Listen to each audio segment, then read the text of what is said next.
Mais qu'est-ce que tu branles, Greg? Je vais plonger.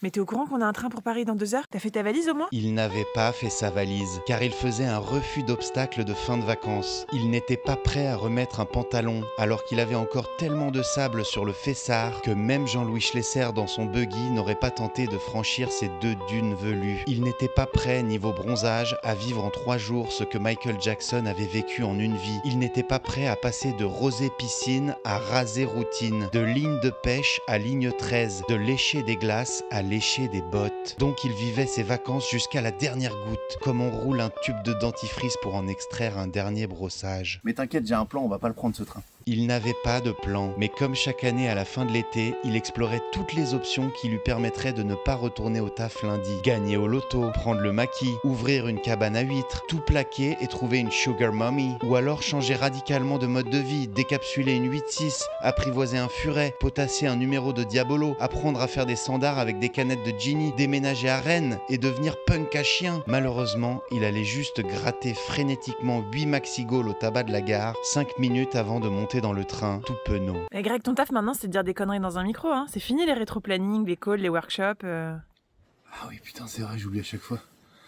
Mais si les mecs ils prennent pas leur place pour le spectacle, je fais comment? Bah, tu renfiles ta chemise Célio, tes chaussures à bout carré, et puis tu reviens sur site, comme dirait l'autre.